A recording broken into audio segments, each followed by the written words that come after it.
राष्ट्रवादी काँग्रेस शरदचंद्र पवार पक्षाचे आमदार अभिजित पाटील आपल्या बरोबर आहेत। अभिजित पाटील जी, विधानसभेचा तिसरा आठवडा सुरू आहे। विविध प्रश्न या विधानसभेच्या पटलावरती तुम्ही मांडले। खरं तर तुमच्या मतदारसंघामध्ये, माडा मतदारसंघामध्ये MIDC व्हावी याकरता देखील तुम्ही प्रश्न मांडला।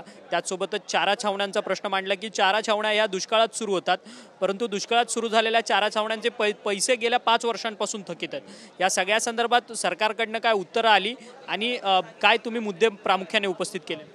याच्यामध्ये माझ्या मतदारसंघामध्ये प्रामुख्याने 2 MIDCचा विषय सुरू आहे। त्यामध्ये मोडलीम MIDC तिथं इको सेन्सिटिव्ह झोन मायढोकचा एक गट आल्यामुळं त्या ठिकाणी त्याच्या संदर्भात बावनकुळे साहेबांकडे सर्व वन विभागाचे आणि महसूल विभागाच्या अधिकाऱ्यांची आणि जिल्हाधिकारी वगैरे साहेब सगळे ऑनलाईन होते। अशी एक बैठक झाली।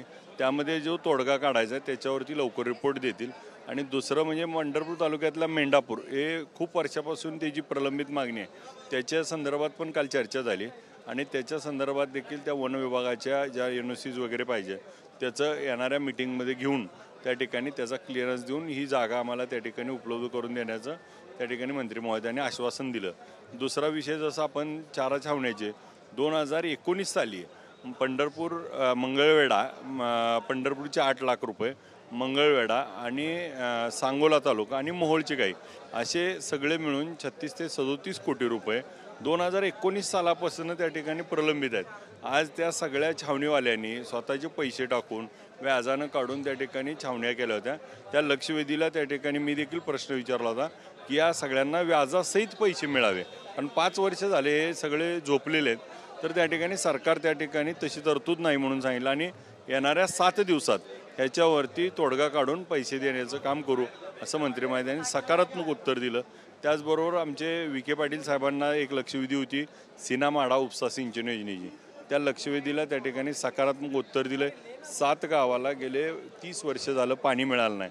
2004ला त्या ठिकाणी 22 सारख्या गावांना 100% मतदान एकाच बाजूला केलं होतं, तरी 21 वर्ष झालं पाणी आलं नाही। का तर त्यावेळेच्या त्या नेतृत्वाने ही 7 गावं ॲड केली नव्हती योजनेत। आत्ता ॲड करण्याचं मंत्री महोदयांनी आश्वासन दिलं आहे आणि उद्या त्याची 4 वाजता बैठक लागली, त्यामुळे उद्या नक्की त्याच्यावरती सकारात्मक होऊन आम्हाला त्यामध्ये पाणी मिळेल अशी आम्हाला खात्री आहे। परंतु तुम्ही चारा छावण्यांचा मुद्दा उपस्थित केला। चारा छावण्यांचे पैसे द्यायला सरकारला इतका उशीर का होतोय? कारण की ज्यावेळेस दुष्काळ येतो त्यावेळेस मात्र चारा छावणी उभी केली जाते आणि ती अपुऱ्या स्वरूपातली असते।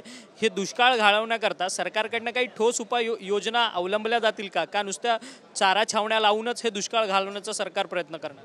नाही, मुळामध्ये चारा छावण्या या 19 सालच्या आहेत। आज 5 वर्षे होऊन गेली। आज त्या छावणी चालकाची अवस्था काय असेल? त्यांनी मुका जनावराला घास दिला आहे आणि त्याच्यावर ही परिस्थिती आहे। आणि दुसऱ्या बाजूला जलिक शिवार, नदी जोड एवढं मोठं 293 मध्ये मांडलं आहे, परंतु प्रत्यक्षात मात्र आज जर बघितलं आपण कोणत्याही आमदाराला कोणालाही निधी मिळताना दिसत नाही। आणि मग निधीच नसले तर काम कसं होईल? मागचीच दिनी अजून सरकारची निघत नाही, त्यामुळे अशी परिस्थिती वाटते। धन्यवाद, तुम्ही आमच्याशी बातचीत केली। अभिजित पाटील होते आमदार। त्यांचं असं म्हणणं आहे की विविध प्रश्न जे आहेत ते विधानसभेच्या पटलावरती मी मांडलेले आहेत, त्याचसोबतच या सगळ्या प्रश्नांना सरकारकडनं देखील सकारात्मक उत्तरं मिळालेत, त्यामुळे हे सगळे प्रश्न जे आहेत ते आगामी काही काळामध्ये सोडवले जातील अशी आशा जी आहे ती आमदार अभिजित पाटील यांनी आपल्यासोबत बोलताना व्यक्त केली आहे। व्हिडिओ जर्नलिस्ट मनीष विचारेसह अक्षय मंकणी, TV9 मराठी, मुंबई।